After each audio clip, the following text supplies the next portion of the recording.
Good evening and welcome to the Arctic Business News.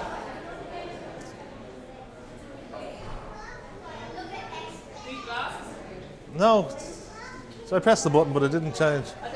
Alright. Calls for the CEO of Wilson & Brown to resign are only increasing as investors continue to dump the company's stock.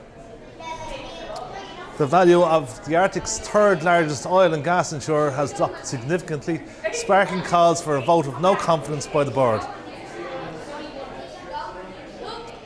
Representatives from Wilson & Brown continue to reassure investors that the sustained recent spate of iceberg-related disasters, including the Marzana oil spill and the sinking of the Christiansen, could not have been foreseen. However, the stock will continue to plummet as long as the company is forced to cover the costs related to this serious disaster. In other news, King Red, one of Alaska's largest fishing companies, is to be bought by the Canadian firm Northwestern. Both companies have agreed to a deal that sees Northwestern purchasing the debt and vessels of King Red at a price significantly less than the market value.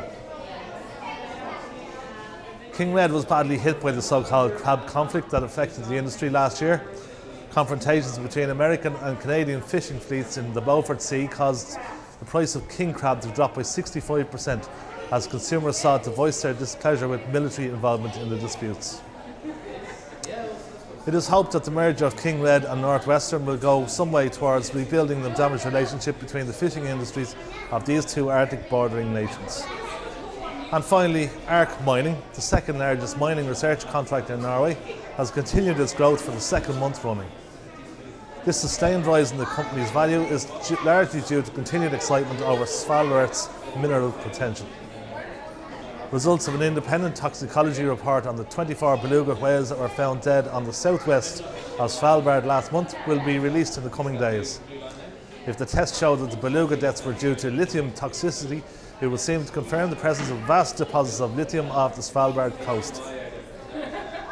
This news continues to drive up the price of land on the island, and mining companies from countries including Britain, Germany and Finland are seeing an increased interest in their stock.